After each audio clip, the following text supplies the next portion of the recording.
Assalamualaikum warahmatullahi wabarakatuh.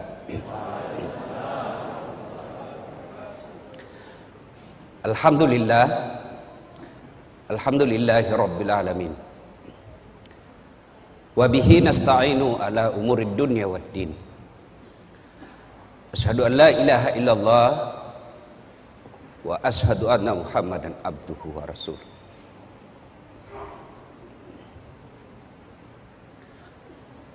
Allahumma salli ala sayyidina Muhammad wa ala alihi wa sahbihi ajmain.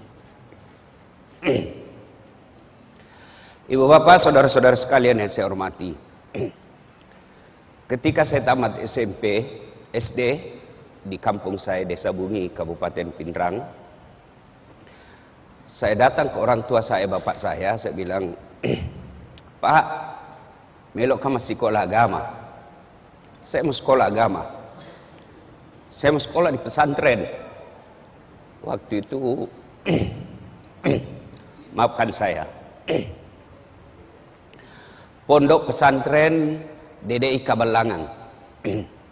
Pengasuhnya almarhum guru kita Abdurrahman Ambok Dalle. Saat itu bapak saya menjawab, dia lepas sekolah kau nak. Dia lepas sekolah kau, saya tidak bisa sekolahkan kamu di pesantren. Kenapa? Pesantren waktu itu jauh lebih mahal daripada sekolah umum. Di pesantren kita harus bayar biaya kos, biaya makan dan lain sebagainya. Sementara sekolah umum hanya membayar SPP dan OSIS. Waktu itu saya pengurus remaja masjid, masih saya SD. Lalu saya ngadulah saya dalam tahajud. Alhamdulillah masih SD saya sudah kenalan itu salat tahajud. Saya ngadu kepada Allah. Kalau bahasa Bugisnya mah peletuk kak. Tidak ada keluarga aku orang kaya, tidak ada keluarga aku pejabat. Lalu saya ngadu kepada Allah, ya Allah, kenapa kau lahirkan saya bapakku miskin? Saya tidak minta beli motor, saya tidak minta beli mobil, saya cuma mau sekolah agama. Alhamdulillah saya malah sekolah umum. SMP di kampung, SMA 4, sarjana saya ada 2, sospol 1, sarjana syariah 1, sospol pun hampir 4 semester saya rahasiakan ke bapak saya, karena bapak saya tidak mau kalau saya sekolah politik. Dia bilang, itu politik pak, boleh-boleh. Saya selesai S2, S3 dan seterusnya. Apa yang membuat saya terharu? Alhamdulillah saya bisa jadi ustadz meskipun saya tidak pernah mondok. Saya malu bicara di tempat ini. Di sini kumpulan orang-orang soleh, ada guru-guru kita. Saya kalau ketemu teman-teman guru-guru di Wahda Islamiyah, saya selalu berkata Tuan Guru, Androng Guru. Kenapa? Disitulah pusat-pusat orang punya ilmu. Saya ini hanya pandai menyebarkan ilmu. Sumber ilmu saya dari teman-teman saya di Wahda. Lalu menjadi pertanyaan, kenapa orang panggil saya dakwah? Nah saya ini kasihan, bukan keilmuan dalam bidang dakwah. Ternyata salah satu sebabnya ketika orang saya tanya, bagus cara tak menyampaikan Ustaz. Tidak ada orang sakit perasaannya. Paling banyak sakit perasaannya ibu-ibu. Tapi heran, tetap kita suka itu ibu-ibu Ustaz. Nah, inilah kemudian saya bersyukur pernah sekolah dan sampai sekarang masih mengajarkan ilmu komunikasi. Saya tidak mungkin berlebih ketika saya katakan ilmu pertama yang diajarkan Allah kepada manusia Adam alaihissalam adalah ilmu komunikasi. Kapan Ustaz? Ketika Allah mengajarkan nama-nama makhluk dan tumbuhan kepada Adam.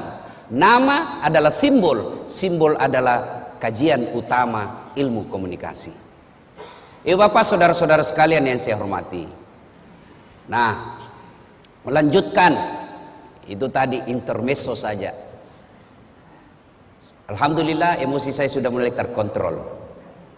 Saya gampang tersentuh ketika kumpul dengan teman-teman ustadz, karena saya bilang dalam hatiku, mereka mendalami ilmu agama sampai ke luar negeri, tinggalkan keluarga, kadangkala keluarkan ongkos baru bisa mendapat ilmu yang sangat dalam. Saya alhamdulillah santai-santai ji bisa dapat ilmu. Kenapa? Karena saya memang minta dari Allah Subhanahu wa taala. Cuma saya harus tahu diri bahwa ilmuku rendah sekali. Ustadz Fahrul Rosi hari ini nak kira kak barangkali basang. Bateku nak golai. Masya Allah. Biasa sih kalau dikasih begitu kak banyak pak ganti langsung ke bilang ada basang. Apa maksudnya? Golai capok. Ya. Bapak Ibu saudara-saudara sekalian, waqala Allah berfirman dalam Al-Quran, bismillahirrahmanirrahim, ya ayyuhalladzina amanu dukhulu fis-silmi kaffatan wa la tattabi'u khutuwatis syaitan innahu lakum aduwwum mubin. Wahai orang-orang yang beriman, masuklah engkau ke dalam Islam secara sempurna, jangan Islam pencitraan. Sekarang ini kalau musim pilkada itu politisi penampilannya kala-kala ustad. Rapat songkoknya, pakai serban, pakai gamis, nah bungkus dirinya serban putih, baru pegang tasbih besar, foto pasang baleho 4x6, kala-kala penampilan Ustadz Dasad. Begitu disuruh imam sholat maghrib, nah bilang Ustadz, paruh suaraku. Jangan Islam seperti itu, pencitraan. Dan masuklah ke dalam Islam secara benar, dan janganlah engkau ikuti langkah-langkah setan, karena sesungguhnya setan itu musuh yang nyata bagi kalian. Nah, kira-kira kalau pengajian begini Bu, ada enggak setan di tengah-tengah kita? Kira-kira ada setan Ibu? Ada. Bukan popo, bukan parakang, bukan uka-uka, tapi apa setan yang ada di tengah-tengah kita? Bentuknya handphone. Apa? Orang sudah ceramah masih menggesek. Katanya mau dengar pengajian, mak download ji.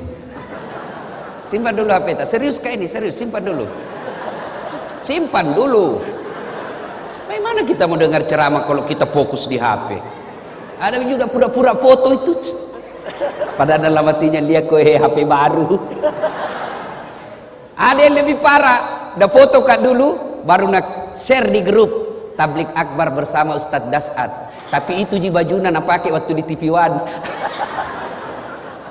Itu ada juga begitu. Nah ibu bapak saudara-saudara sekalian, pada Tablik Akbar kali ini tema yang saya ingin sampaikan fokus pada cinta. Adik-adik ini yang banyak kecuping-kecuping. Ini adik-adik percayalah, semua penyakit kita ingin cepat sembuh. Mau penyakit kusta, sakit kepala, sakit gigi, sakit utang, semua kita ingin cepat sembuh. Satu-satunya penyakit yang kita tidak mau sembuh adalah penyakit jatuh cinta. Inilah penyakit jatuh cinta, tidak mau kalau sembuh, maunya kita jatuh cinta selamanya. Nah, bicara tentang cinta saya tidak mau ceramah. Saya hanya ingin menyampaikan kisah-kisah bagaimana cinta, dakwah dengan cinta. Satu, adik-adik pernah, saudara-saudara, bapak ibu pernah dengar kisah Rasulullah Sallallahu Alaihi Wasallam di Taif. Rasulullah mendapat tekanan di Mekah, mendapat hinaan, mendapat cemoohan, teror secara fisik, teror secara mental. Fisiknya dilempari, mentalnya diludahi, rumahnya dipasangi duri. Lalu siapa yang lakukan itu? Bukan orang lain. Siapa? Keluarganya sendiri. Siapa? Abu Lahab. Tahu itu Abu Lahab dia? Tahu ke Abu Lahab? Tahu? Sepuh satu kali saudarana bapakna Nabi. Bahasa Perancisnya Amurena Nabita. Perancis itu Pare-Pare dan sekitarnya.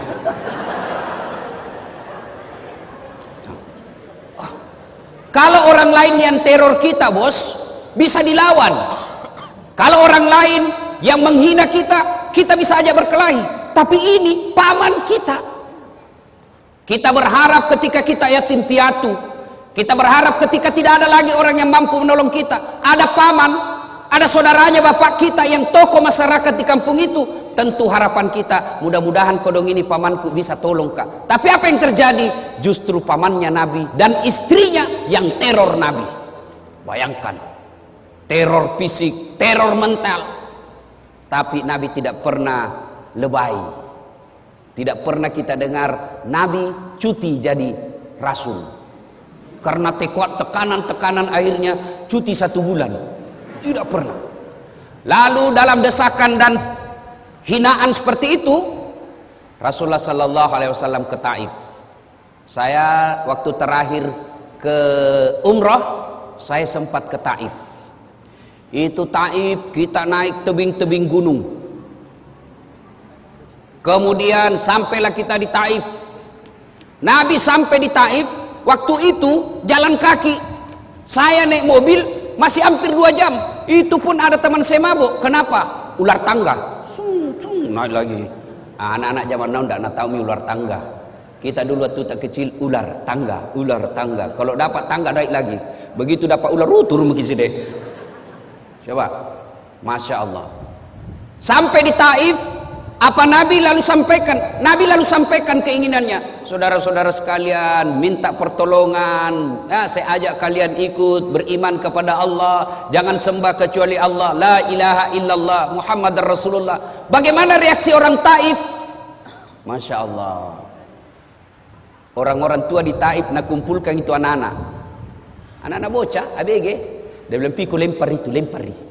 Bayangkan Pak, kalau orang dewasa lempar ki, masih kita merasa terhormat. Kenapa? Seusia ki bos. Tapi anak-anak yang ngusir kita, itu tekanannya, tekanan psikologisnya sangat tinggi. Lalu pada saat Nabi dilempari, datang malaikat Jibril menawarkan bantuan. Dia bilang, Jibril, kalau bahasa kita, Mas bro, Muhammad, tak lewat-lewat itu. Saya diperintah Allah, berdoa kau saja, Allah angkat. Saya diperintah Allah, saya lempar ini satu kampung, saya hancurkan mereka. Kira-kira kita dek, ada ini borong ki, nabuli ki satu kelas. Tiba-tiba datang ke polsek, bagaimana? Apa jawaban tak kira-kira? Kalau saya satu kampung lempari kak, tiba-tiba datang Densus, bagaimana Ustaz? Tangkap, tembak semua. Tapi apa jawaban Nabi? Jibril, kalau betul Allah ingin mendengar doaku kali ini, saya hanya ingin berdoa, ya Allah, berikan hidayah kepada seluruh masyarakat Taif. Jangan hancurkan mereka. Mereka lakukan itu karena dia tidak tahu saya. Mereka lakukan itu karena mereka tidak paham apa yang ingin saya bawakan kepada mereka. Saya hanya minta, ya Allah, berikan hidayah kepada mereka. Masya Allah. Coba membeda. Inilah yang disebut dakwah dengan cinta. Kisah kedua, bicara soal cinta. Bapak saudara-saudara sekalian, cinta, dakwah dengan cinta, dan cinta tidak akan muncul tanpa ada kesabaran.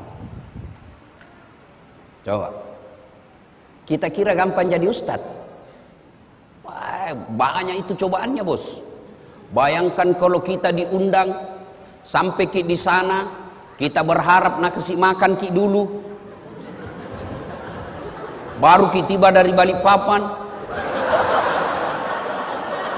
Apa kek sedikit mo? Tuh, jantung baki langsung buka ini Ustaz.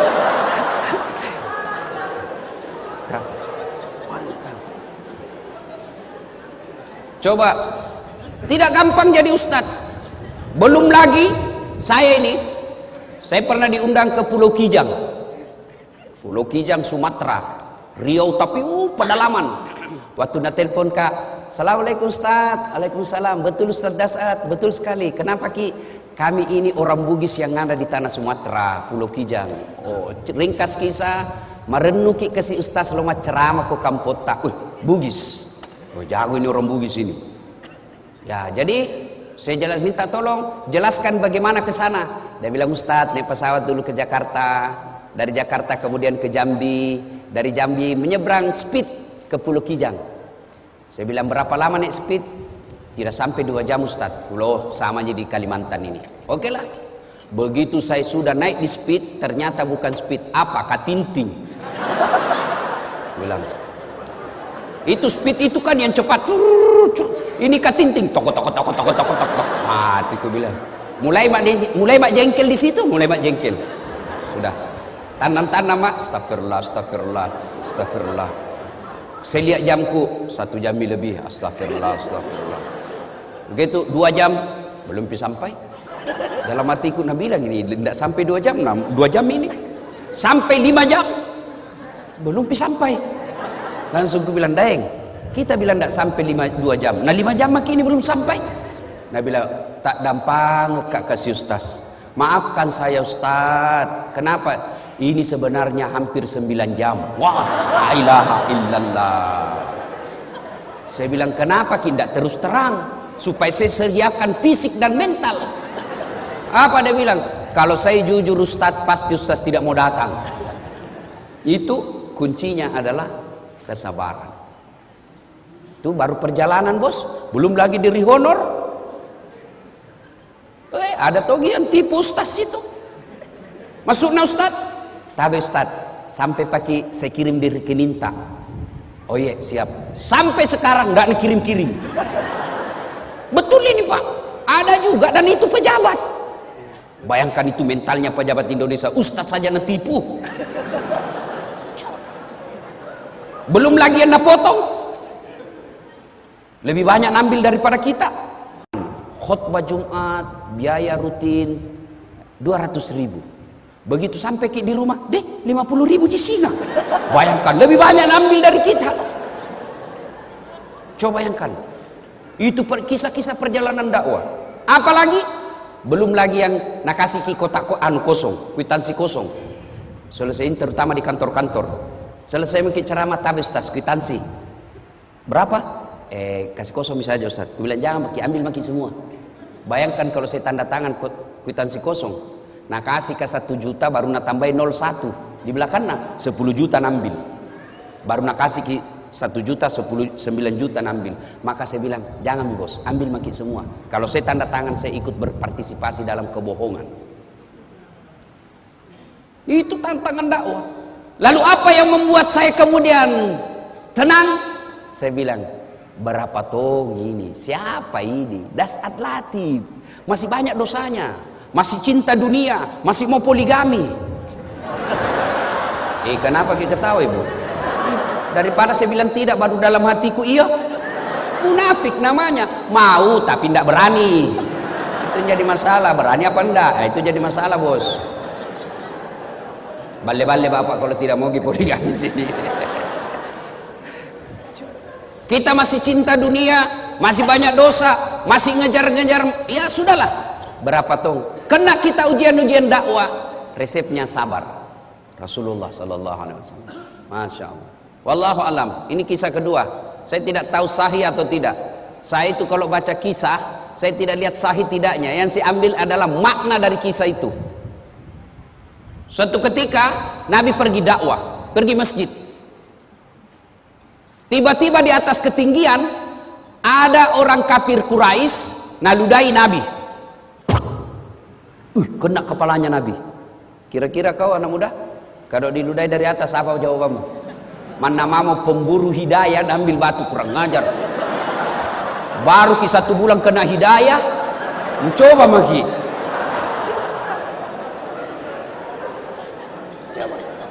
Nabi begitu diludai, Nabi lihat ke atas dan senyum. Apa dia bilang?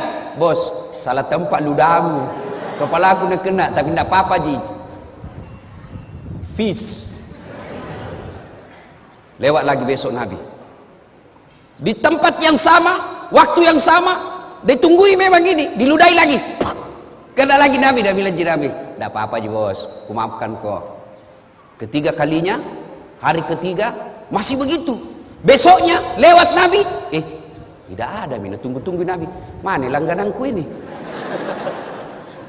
Biasanya ada ludaika di sini. Oh, sampai Nabi tanya, siapa kenal si fulan? Oh ya, di mana rumahnya? Biasanya saya lewat situ ada ludaika. Tidak tahu kenapa ini tidak ada. Oh, dapat informasi. Malah saya Nabi, sakit dia ya Rasul. Kamasian aku dong. Akhirnya Nabi pulang ke rumahnya dan berkata kepada istri beliau, ya Ummul Mukminin Khadijah, ada roti? Ada kurma? Ada. Bungkus sih. Mau kemana ya Rasul? Mau pergi lihat langgananku. Sakit kodong. Sampai dia ketuklah rumahnya itu orang ludah Nabi. Assalamualaikum. Siapa? Muhammad. Muhammad siapa? Langgananmu bos. Mati. Mak dah maki. Datang Muhammad balas dendam ini. Selesai dia bilang, saya tadi lewat di tempat biasa. Saya cari-cari tidak ada. Rindu-rindu tuh nggak kurasa dengan ludata. Ternyata sakit bede. Ini ada roti saya bawakan ki, ada kurma saya bawakan ki. Kita makan, saya doakan ki mudah-mudahan cepat sembuh. Masya Allah. Mendengar ini, apa jawabannya ini orang tadi yang teror secara fisik dan mental Nabi? Apa dia katakan? Dia bilang, Abu Jahal saja yang sewa saya untuk teror kamu, tidak datang lihat saya sampai sekarang. Justru kamu orang pertama yang datang membesuk dan mendoakan saya. Luar biasa akhlakmu ya Muhammad. Masya Allah. Akhirnya apa? Ini orang menyatakan, saksikan ya Muhammad, la ilaha illallah Muhammad Rasulullah. Tiada Tuhan selain Allah dan Muhammad adalah utusan Allah. Saya tidak persoalkan ini kisah sahih atau tidak. Jangan lagi nanti share nabuli lagi di Facebook. Itu ustaz palsu. Sudah aku kasih tahu ki. Saya tidak persoalkan sahih tidaknya ini kisah. Yang saya ingin ambil adalah makna dari kisah itu. Pelajaran yang ingin kita ambil. Dulu waktu saya kecil ada buku yang selalu saya baca, kisah berhikmah. Kita ambil hikmah dari kisah itu. Inilah cinta harus dengan kesabaran. Tidak mungkin ada cinta kalau tidak sabar. Termasuk ibu-ibu. Kalau tidak sabar menghadapi suami kita, jatuh itu cinta. Nah, mau bicara tentang cinta yang hebat, Masya Allah. Ada seorang wanita, kembali lagi. Ini saya baca kisahnya, ternyata didaifkan hadisnya. Siapa dia? Ayub alaihissalam. Ayub alaihissalam. Itu Ayub alaihissalam, adik-adik sekalian, luar biasa, alim, taat beribadah. Allah kelimpahkan beberapa rezeki kepada Ayub alaihissalam. Tapi hebatnya Ayub alaihissalam, kaya dermawan, kaya sogi malabo. Yang banyak di Indonesia, kaya pelit, kaya seke, kikirigalla paku jambatang. Pelit, bakil. Tahu orang di kampungku bilang kikiri galang, paku jambatang. Apa artinya? Kikiri galang, kikiri itu galang, tidak mau namakan. Paku jambatan basi nupaku, tidak mau mengpan. Itu orang pelit. Duduk maki sama-sama berharap karena dia kaya na traktir tidak tong, langsung saja tabe tas pulang dulu. Dalam hatiku tidak tong na bayar kanga ini. Coba, itu orang kikir. Ini Ayub alaihissalam kaya dermawan. Lalu seluruh malaikat memujinya. Luar biasa Ayub alaihissalam. Malaikat ikut memujinya. Satu makhluk Allah yang cemburu. Siapa? Iblis laknatullah alaihi. Nabi bilang Iblis, tunggu dulu Tuhan. Dia begitu Ayub, baik agamanya, taat beribadah, dermawan, karena dia kaya. Coba kalau dia miskin. Tidak begitu. Allah berfirman, saya lebih tahu dari kau Iblis. Dia bilang tidak mementok. Iblis dia bilang kalau begitu Tuhan, kasih saya kesempatan menggoda ini Ayub. Allah kemudian silakan. Satu, jangan cabut nyawanya. Siap. Akhirnya apa? Ayub alaihissalam terbakar seluruh hartanya. Kebun-kebunnya musnah. Binatang-binatang ternaknya mati karena penyakit. Begitu miskin, datang Iblis. Ayub masih bersikir, dibisik. Ayub, sudah mau. Apalagi kau puji-puji Tuhanmu? Bayangkan ambil hartamu. Jangan kau puji-puji Tuhanmu. Apalagi Tuhan apa itu Tuhanmu? Apa kata Ayub alaihissalam? Bos, yang kau banyak bicara di situ nah? Bukan begitu di hadis, bukan. Ini bahasa Ustaz. Supaya enak didengar, bos. Tuh, bayangkan kalau lapar kita baru serius sekali, tambah lapar orang. Tuh. Nah. Bahkan dilupakan. Akhirnya apa? Apa kata Ayub? Dengar baik-baik adek. Dengar baik-baik ibu. Alhamdulillah, sempat kaya, sempat punya kebun, sempat punya binatang ternak. Banyaknya orang kodong sampai sekarang tidak ada kebunnya, tidak ada ternaknya. Ini harta titipan Allah. Inna lillahi wa inna ilaihi rajiun. Allah yang kasih saya di dunia, Allah ingin ambil, silakan. Yang penting lebat Tommy. Nabi bilang orang Bugis, taruh meti ke pura moir rede. Oh, Nabi bilang kalau bahasa kita, dia bilang kira-kira kalau bahasa kita ya, apai. Dia bilang itu iblis, apai. Masih mau kok? Hebat gitu. Nabi bilang tidak. Itu Ayub begitu karena dia anaknya. Coba kalau tidak ada anaknya. Allah berfirman, tidak ada anaknya atau tidak, dia taat. Akhirnya apa? Wafat lagi anaknya. Datang lagi iblis. Bos, sudah itu kau sembah Tuhanmu. Bayangkan, dari ada hartamu, nambil mi. Sekarang anakmu lagi nambil, sudah mi. Apa kata Ayub alaihissalam? Jangan kau hanya bicara di situ deh. Bosan kuliah kok. Coba. Alhamdulillah, sempat kau punya anak. Banyaknya itu orang kodong bertahun-tahun sampai tua tidak punya anak. Alhamdulillah ada anakku. Setan tak kancing. Tapi dia jujur lagi sama Allah. Tidak memang Tuhan. Coba kalau dia sakit tidak mungkin dia begitu. Allah dia bilang saya lebih tahu sehat atau sakit. Dia tetap sabar beribadah kepadamu. Akhirnya apa? Dicoba lagi Ayub alaihissalam. Dengan apa? Penyakitnya tidak tanggung-tanggung. Seluruh anggota tubuhnya dimakan ulang. Kira-kira kalau sekarang penyakit kulit tingkat paling tinggi. Bahkan riwayat yang saya baca itu kelihatan itu sedikit tulang-tulang pipinya apa itu di sini karena habis dimakan ulat. Ayub alaihissalam datang lagi di iblis. Bayangkan Tuhanmu nambil hartamu, nambil anakmu. Sekarang kau lagi nak kasih sakit. Sudah mi. Apa kata Ayub alaihissalam? Bosan-bosan kuliah kok. Tak berhentimu datang sama saya. Tidak ada apa-apanya ini. Masya Allah, puluhan tahun saya sehat. Masa gara-gara penyakitku yang baru sesaat ini saya lalu melupakan nikmat Allah? Tidaklah. Inna lillahi wa inna ilaihi rajiun. Lalu datang lagi istrinya. Dia bilang apa sama istrinya? Istrinya bilang apa? Bang, berdoa maki sama Tuhan. Minta ki supaya berhenti penyakit tak. Apa kata Ayub alaihissalam? Masih kak. Saya malu minta kepada Allah. Puluhan tahun saya sehat, baru beberapa saat saya sakit, saya malu kepada Allah. Lalu iblis tidak putus asa, dia datangi lagi Ayub alaihissalam. Gagal dia goda Ayub, maka dia datangi istrinya. Istrinya dihasut. Maka ibu-ibu hati-hati. Biasanya setan mati akal hadapi suami, tapi dia masuk sama istrinya. Suaminya mau pergi sedekah, mau bantu sahabat pemburu hidayah, dia mau kasih uang sumbangan 500.000, sudah ada di dalam dengan amplop. Tiba-tiba dia lihat istrinya, Pak, kenapa ada ini uang 500.000? Mau dia apa? Ada itu anak muda kodong mencari hidayah, mau saya kasih di sumbangan beli Quran. Dia bilang, talekan ini sok kaya. Apa orang lagi itu ada anak gue beli kaki pulsa. Akhirnya gagal bersedekah. Kenapa? Godaan setan dunia dalam bentuk istri lebih besar daripada godaan yang tidak kelihatan. Itu Nabi bilang orang di kampungku setan mak bulu-bulu. Susah diusir. Kalau setan yang tidak kelihatan baca basmalah lari.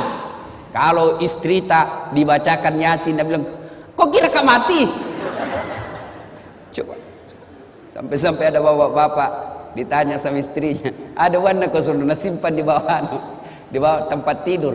Didapat sama istrinya. Nah bila istrinya, Pak, uang apa ini? 1,5 juta.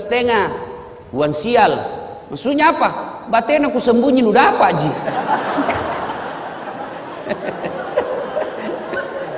Ada ibu-ibu begitu sini.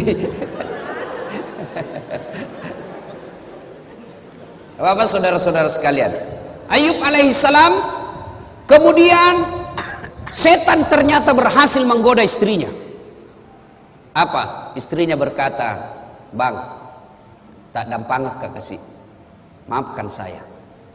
Apa boleh buat? Saya tinggalkan ki." Dia bilang Ayub alaihissalam, "Ya sudah limpah.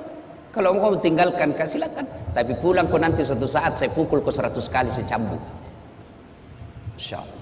Tidak sampai di situ godaan setan. Apalagi penduduk satu kampung dihasut.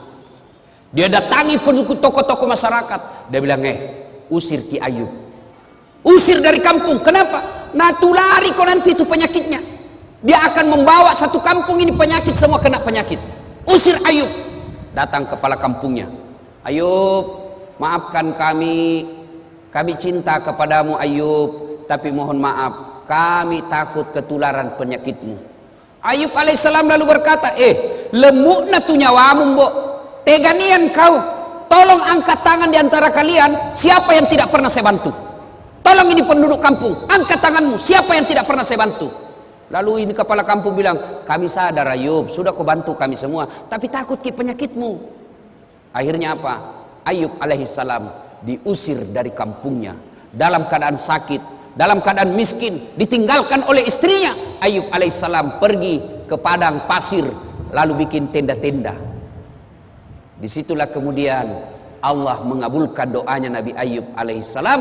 Lalu Allah perintahkan kepada Jibril alaihissalam, hentakkan kakinya Ayub. Dia hentakkan pasir, lalu keluar air, lalu ditutuplah air itu dengan pakaiannya Ayub, lalu pakaian itu yang penuh air digosokkan ke seluruh tubuhnya, sembuh Ayub alaihissalam. Ini kekuatan kesabaran. Kalau ini dimiliki dalam dakwah, aman. Kita kira itu pergi menceramah semua orang senang? Tidak. Ada juga iblis. Iblisnya dalam bentuk apa? Penguasa yang sombong. Iblisnya dalam bentuk apa? Orang kaya yang takabur. Penguasa dalam bentuk apa? Godaan-godaan dunia. Maka solusinya adalah kesabaran. Dan kesabaran itu akan melahirkan cinta. Tanpa kesabaran tidak mungkin ada rasa cinta. Nah, aplikasinya sekarang. Aplikasinya. Ayo, kalau kita cinta dalam dakwah, jangan menyalahkan dan menakut-nakuti orang. Saya tidak tahu Ustadz ini kisah sahih atau tidak, tapi saya selalu bilang, saya ambil hikmahnya saja. Suatu ketika datanglah pemuda menghadap kepada Nabi Muhammad SAW. Ya Rasulullah, saya ini tukang judi, saya ini tukang mabuk, saya pezina, apa saya boleh masuk Islam? Dia bilang Nabi, boleh ji, alhamdulillah. Tapi saya tukang judi, saya pemabuk, saya pezina. Dia bilang Nabi, tidak apa-apa ji. Satu, mau kau janji sama saya? Apa ya Rasul? Kau janji sama saya tidak pernah bohong, alias jujur kau. Dalam hatinya deh, gampang aja. Dia sudah bilang dia, kenapa ini Muhammad dia takut saya tidak jujur? Padahal saya sudah jujur, nyata-nyata saya sudah bilang saya pezina, saya sudah jujur nyata-nyata saya perampok, saya sudah jujur nyata-nyata saya tukang judi, saya pemabuk, masih dia kira saya tidak jujur. Baik ya Rasul, saya jujur. Oke, syahadat. Bersahadatlah anak muda ini. Setelah itu waktu demi waktu berjalan, timbul kebiasaannya lagi. Dia mau berzina, dia cewek cantik mau berzina, tiba-tiba dalam hatinya, saya sudah Islam. Nanti kalau saya ketemu Nabi, apa ku bilang dik? Kau sudah Islam? Iya. Kau berzina? Kalau saya bilang berzina, tidak enakku, Islam baru berzina. Kalau saya bilang tidak, berarti bohong kak. Akhirnya apa? Batal berzina. Selang lagi beberapa saat, mau berjudi lagi. Saya sudah Islam, saya ditanya Nabi masih judi kah? Ya enak. Kalau saya bilang tidak, bagaimana? Berarti saya bohong. Akhirnya apa? Batal lagi judi. Mau mabuk begitu lagi. Seterusnya dan seterusnya dan seterusnya. Lalu dia datang kepada Nabi. Ya Muhammad, luar biasa. Luar biasa kau ya Muhammad. Betul satu yang ku minta, tapi itu intinya. Coba kalau Nabi langsung katakan, tidak boleh. Pezina tidak boleh masuk Islam. Maka dia tidak masuk Islam pada saat itu. Tidak. Lalu kita belajar lagi Al-Quran. Coba lihat Al-Quran. Ketika mengharamkan khamar, ballo, vodka, whisky, Jennifer, Donald, topi miring. Apalagi itu? Lempox. Sekarang lempox itu yang bahaya dan murah. Sekarang ada di Makassar, ada tong komunitasnya. Apa? Komunitas pemuda bernapas dalam kaleng. Hancur juga ya anak muda ini. Lempox, nah campur lem tikus. Apa nak bilang? Cemen lu men. Masa baru satu botol teler mako? Itu teman tak tahu aja gona sampai masuk di got. Anak muda sekarang malu dibilangin kampungan. Saya dulu waktu sekolah, kalau anak-anak sudah bilang, udah saat sini kau.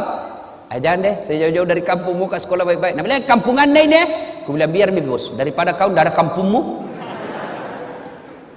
Nah, coba kita lihat pelajari itu ayat tentang khamar. Ketika Allah haramkan khamar, kan tidak langsung. Pada saat itu orang-orang Arab kafir jahiliyah waktu itu bukan cuma dia minum itu khamar, dia mandi. Dia mandi itu khamar. Begitu hobinya dengan khamar. Turun ayat. Ayat pertama tentang khamar. Apa? Disentuh dulu akalnya. Khamar itu ada manfaatnya, juga ada buruknya. Tapi ketahuilah keburukannya jauh lebih besar daripada kebaikannya. Ini peringatan bagi orang-orang yang berpikir. Mulai berpikir, oh ya tahu ada baiknya, tapi lebih banyak jahat keburukannya. Akhirnya mulai jalan pikirannya. Lama turun ayat kedua. La taqrabus salata wa antum suqara. Jangan kau dekati khamar ketika kau dalam keadaan mabuk. Artinya apa? Yang tadinya orang Islam sudah masuk Islam, yang tadinya orang kafir masuk Islam, 5 kali sehari semalam sholat, artinya 5 kali tidak boleh mabuk. Maknanya dalam sehari makin jauh dia dari khamar. Lama turun vonis terakhir, keputusan akhir. Innamal khamru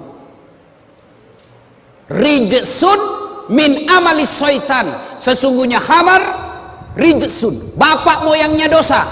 Min amali syaitan, perbuatan syaitan. Jauhi agar kamu termasuk orang-orang beruntung. Nah ini, jadi kalau ini kita pakai, berarti dakwah itu harus bertahap. Ya kira-kira kalau anak muda gaul baru datang sama kita, Ustadz bagaimana pacaran? Boleh. Betul ke Ustadz? Betul, yang penting jangan kau ketemu. Iya Ustadz, iya yang penting pacaran syar'i. Maksudnya jangan kau ketemu, SMS saja. Sudah itu datang lagi, mulai dilihat jauh jarak. Dek, apa gunanya itu pacar-pacaran? Kasih habis pulsa, bikin pikiranmu mumet, bikin hayalanmu berdosa. Sudah jangan saja. Lebih baik kau langsung lamar. Tapi tidak ada pekerjaanku. Rezeki bukan soal kerjaan, rezeki itu Allah yang ngatur. Tidakkah dalam Quran mengatakan satu orang menikah tambah lagi satu orang menikah maka 2 rezekinya, 1 tambah 1 menjadi 2. Jangan aku putus asa. Sudah itu. Coba kalau baru datang yang tadinya hobi pacaran, mana pacaran? Haram. Dede, jangan ikut pengajian deh, saking haram.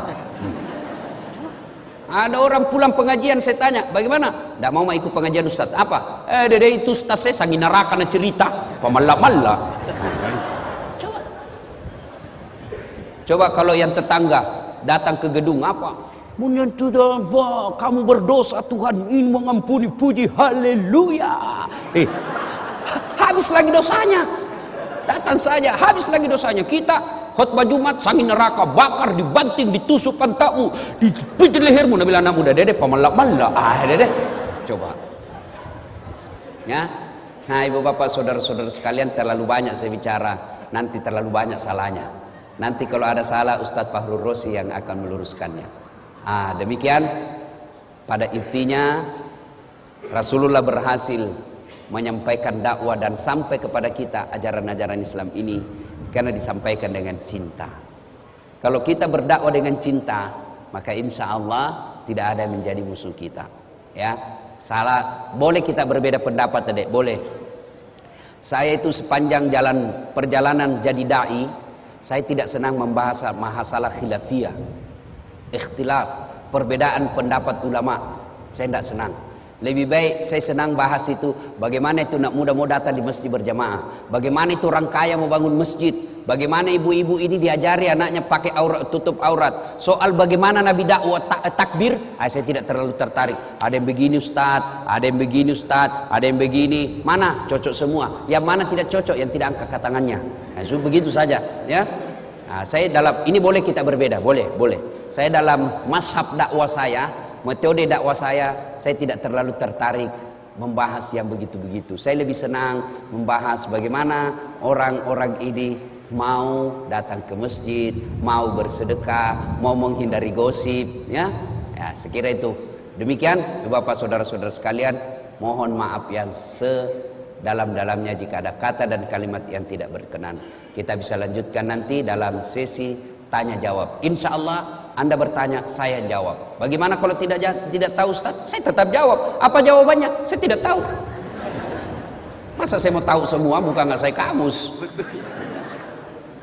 Cukup Ustaz? Alhamdulillah ya. Demikian, mudah-mudahan ada manfaat. Lebih dan kurangnya mohon dimaafkan. Assalamualaikum warahmatullahi wabarakatuh.